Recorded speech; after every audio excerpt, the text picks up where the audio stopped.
அனைத்து சலுகைகளுடனும் நீங்களும் Kuwait, Dubai, Abu Dhabi போன்ற நாடுகளுக்கு வெளிநாடு செல்ல வேண்டுமா?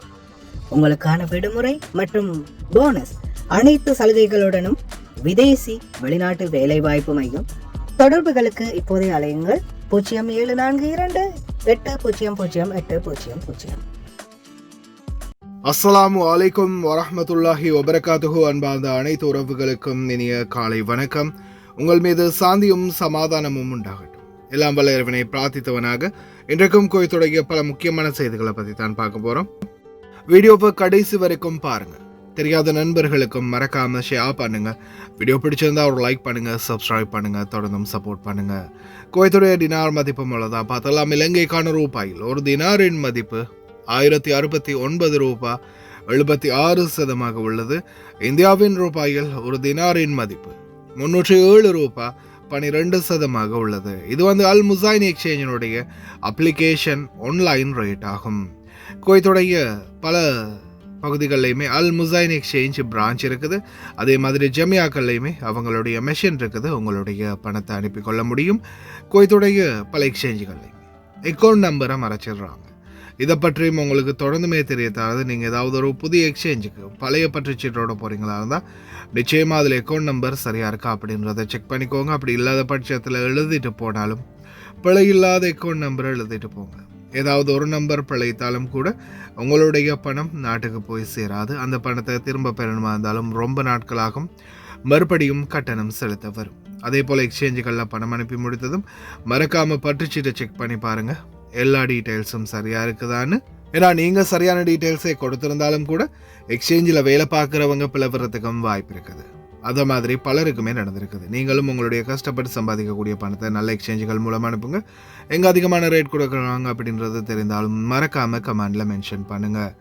குவைத்துடைய தங்க விலையை பார்த்துடலாம். 1 கிராம் 18 கேரட் தங்கத்தின் விலை 30 தினார் 956 ஃபில்ஸ். 1 கிராம் 21 கேரட் தங்கத்தின் விலை 36 தினார் 116 ஃபில்ஸ்.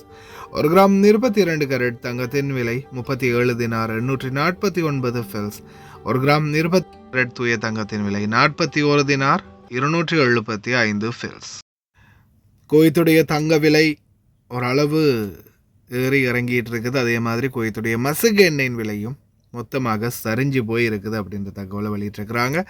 அதே போல் 250 வருடமாக எங்களை வாயில் விரல் வச்சு பார்த்துக்கிட்டு இருக்கிறாங்க பல நாடுகள். ஒரு பெருமை பேச்சை விடுத்திருக்கிறாரு ட்ரம்ப். அதே மாதிரி ஓமான், பிரான்ஸ் இணைந்து கடலை கட்டுப்படுத்த ஒரு முயற்சி. அதே போல் ஆயிலை விற்க ஆரம்பிச்சிருக்கிறாங்க ஜப்பான் கம்பெனிகளுக்கு. ஈரான் ஸ்ட்ரைட் ஆஃப் ஹார்மோஸில் ஒரு அமைதியான நிலைமை இனி வரும் காலங்களில் ஏற்படலாம் அப்படின்னு எதிர்பார்க்கப்படுது. ஈரானுடைய ஆயில் அவங்க விற்க ஆரம்பிக்கிறதால. அப்படி அவங்க விற்பனை ஆரம்பித்தா நிச்சயமாக ஸ்ட்ரைட் ஆஃப் ஹார்மோஸில் பல நாட்டு கப்பல்கள் அவங்களிடம் ஆயில் வாங்க வந்து போக வேண்டி இருக்கும். அதனால் அவங்களும் ஒரு புரிந்துணர்வுக்கு வந்து தான் ஆகணும். அந்த அடிப்படையில் இப்போதைக்கு பார்த்திங்கன்னா ஜூலை 1 48 கப்பல்களும், ஜூலை 2 38 கப்பல்களும் பயணிச்சிருக்கிறதா தெரிவிச்சிருக்கிறாங்க கமர்ஷியல் ஷிப்ஸ். அதே மாதிரி நேற்றைய தினம் இறுதி கிரிகைகள், அதாவது ஜனாசா அடக்கம் மற்றும் காமினி அவர்களுடைய, ஆயத்துல்லா அலி காமினி அவர்களுடைய முன்னாள் சுப்ரீம் லீடருடைய ஜனாசா நல்லடக்கம் இடம்பெற்றது தெஹ்ரானில். பன்னாட்டு தலைவர்களும் கலந்து கொண்டிருந்தது குறிப்பிடத்தக்கது. கிட்டத்தட்ட 4 மாதங்களுக்கு பிறகு அவருடைய ஜனாசா நல்லடக்கம் இடம்பெற்று இருக்குது இறந்து. அதே போல் 6.4 6.2 ரிக்டர் இந்தோனேஷியா மற்றும் ஜப்பானில் பூகம்பம் பதிவாகி இருக்குது. குவைத்திகளுக்கு அவசர எச்சரிக்கையை விடுத்த வியட்நாம் தூதரகம். வியட்நாமில் மிகப்பெரிய ஒரு புயல் வர இருப்பதாக அறிவித்ததை அடுத்து உடனடியாக தங்களுடைய தூதரகங்களுக்கு சென்றோ அல்லது தங்கள் இருக்கும் இடங்களிலேயோ பாதுகாப்பாக இருக்குமாறும் அல்லது வெளியேற நினைப்பவர்கள் உடனடியாக வெளியேறுமாறும் குவைத் தூதரகம் எச்சரிக்கை விடுத்துள்ளது. மிக முக்கியமான ஒரு சிச்சுவேஷனாக கருதப்படுவதாக தெரிவிச்சிருக்கிறாங்க வியட்நாமில் இருக்கக்கூடிய குவைத்திகளுக்கு மிக முக்கிய எச்சரிக்கை. அதே மாதிரி பார்த்திங்கன்னா எதிர்வரும் நாட்களில் இன்னும் வெப்பம் அதிகரிக்க போகுது. இது குவைத்திகளுக்கு மட்டுமில்லை, நம்மளுக்கும் சேர்த்த எச்சரிக்கை தான். ரொம்ப கவனமாக இருங்க. இன்னொரு 1 வாரம் 2 வாரத்துக்கு வெயில் புழக்க போகுது அப்படின்னு தெரிவிச்சிருக்கிறாங்க. ரொம்ப கவனம். முபாரக் அல் கபீர் கவர்னரேட்டில் கிட்டத்தட்ட 15 வயலேஷன்ஸ் இஷ்யூ பண்ணியிருக்கிறாங்க. 11 வாகனங்களை தூக்கியிருக்கிறாங்க. 19 ரிமூவல் வார்னிங் கூட கொடுத்துருக்குறாங்க முனிசிபாலிட்டி. அதே மாதிரி பார்த்திங்கன்னா வீடுகளில் இருக்கக்கூடிய தோட்டம் அது இது அந்த சைடில் வச்சுருந்த நெட்டு அது இது எல்லாமே ஃபுல்லாக கலட்டி ரிமூவ் பண்ண ஆரம்பிச்சிட்டாங்க. பல வீடுகளில் இப்போ வீட்டு வேலை செய்பவர்களுக்கு தான் அதிகமான தலைவலி. ஏன்னா எல்லாத்தையுமே கலட்டி துப்புரவாக்குற பணிகள் அவங்க கையிலே போயிடும். ஹவாலி பகுதிகளில் திடீர் குதூகலம் பரபரப்பு. அதாவது வேர்ல்ட் கப்பில் எஜிப்தியன் டீம் செலக்ட் ஆகியிருக்குது. அவங்களுடைய வெற்றியை தொடர்ந்து அந்த மேட்சை பார்த்துக்கிட்டு இருந்த மக்கள் எல்லாரும் அவங்களுடைய சந்தோஷத்தை வெளிப்படுத்த ஆரம்பிச்சிருக்கிறாங்க. நல்ல விடயம்தான். போலீஸ் வண்டி வேற நிற்குது. ஆனால் இந்த நாட்டில் இந்த மாதிரியான கூச்சலெல்லாம் தடை செய்யப்பட்டது. தெரியலை இன்னும் எத்தனை பேர் நாடு கடத்த போகிறாங்கன்றது இன்னும் 2-3 நாளில் தான் தெரிய வரும். அடுத்ததாக கிட்டத்தட்ட 10 பேர் 7 டிஃப்ரெண்ட் கேஸில் கைது செய்யப்பட்டிருக்கிறாங்க. ஆண் பெண் எல்லாமே போதைப் பொருள் மற்றும் மதுபான வியாபாரம் தான். கவனமாக இருங்க. முடிந்த வரைக்கும் தவிர்த்துக்கோங்க. இனி வரும் காலங்களில் குவைத் நாட்டில் போதைப் பொருள் மதுபானம் சம்மந்தப்பட்ட வழக்குகளுக்கு மரண தண்டனை அல்லது ஆயுள் தண்டனை அப்படின்றத மறந்துடாதீங்க. இதில் குறிப்பாக பெண்கள் உட்பட இந்த நாட்டில் போதைப்பொருள் வியாபாரத்தில் ஈடுபட்டிருக்காங்க, பிடிபட்டிருக்கிறாங்க அப்படின்றது தான் ஹைலைட்டு. தயவுசெய்து ரொம்ப கவனமாக இருங்க.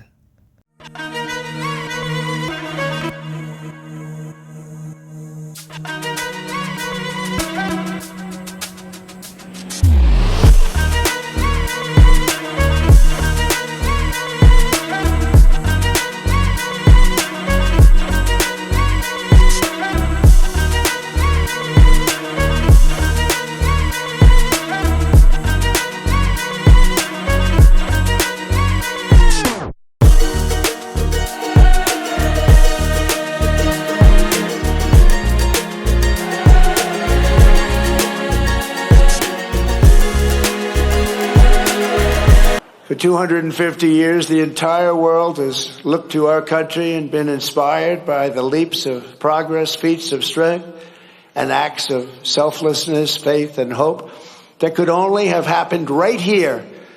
2 years ago, we were laughed at, mocked, and a nation in decline. We were in very serious decline.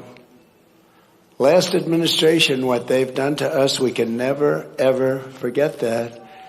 And today we are the hottest country anywhere in the world. Everybody respects us like no nation. Remember this, we're respected like no nation in the world is respected like us. Every king, every prime minister, every president, they respect us more than any other country by far. 2 years ago they laughed at us. Now it's only respect. And I want to tell you, the best is yet to come.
قامت بلدية الكويت بحملة تفتيشية في محافظة مبارك الكبير لرصد المخالفات وتنبيه أصحاب العقارات بإزالتها تجنبا للمساءلة القانونية.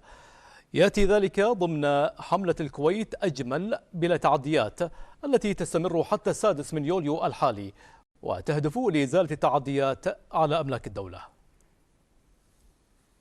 في إطار حملة بلدية الكويت تحت مسمى كويت أجمل بلا تعديات، والتي تنتهي في تاريخ 6 من شهر يوليو 2026، قامت بلدية الكويت في محافظة مبارك الكبير بجولة تفتيشية على مناطق المحافظة ورصد التعديات على أملاك الدولة. احنا في الأيام الأخيرة من حملتنا فترة الإنذار بالإزالة رصدنا كثير من الناس جزاهم الله خير متعاونين بادروا بإزالة المخالفات اللي عندهم، ردوا الوضع إلى أصله الطبيعي. كذلك يوجد ناس إلى الآن لم يقم بإزالة المخالفات. احنا اخوي راصدين جميع التعديات، تم ضبطها عندنا على موقع الكتروني خاص بالمحافظات ال6. انصح اخواني اللي ما ازالوا سرعة المبادرة لإزالة هذه التعديات حتى لا تطبق لوائح الغرامات عليهم. عندنا لوائح البلدية متعددة، لائحة الزراعة، لائحة السلامة، كذلك لائحة النظافة وإشغالات الطرق، كلها نصت على وجوب الغرامات على المخالفين. حملة كويت أجمل بلا تعديات تهدف إلى إزالة التعديات على أملاك الدولة وتنظيم عملية الزراعة وتقليل هذه المخالفات الغير قانونية من خلال الإزالة، وأيضا فرض الغرامات على الأشخاص المخالفين. أبرز التعديات الموجودة في محافظة مبارك الكبير وفي جميع المحافظات على حد سواء هي المخالفات التعديات المقامة على أملاك الدولة على الخدمات العامة وممرات الطوارئ وما بعد الشارع.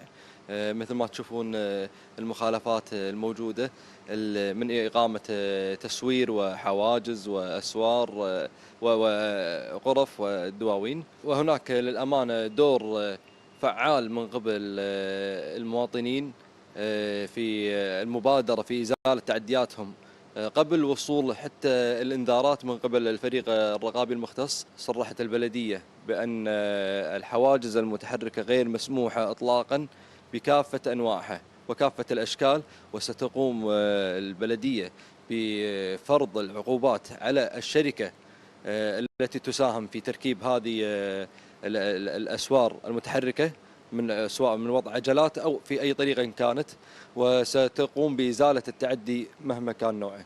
مع اقتراب انتهاء الموعد الأولي للإنذارات تدعو بلدية الكويت المواطنين إلى الالتزام بإزالة التعديات، وذلك تجنبا للعقوبات والمساءلات القانونية.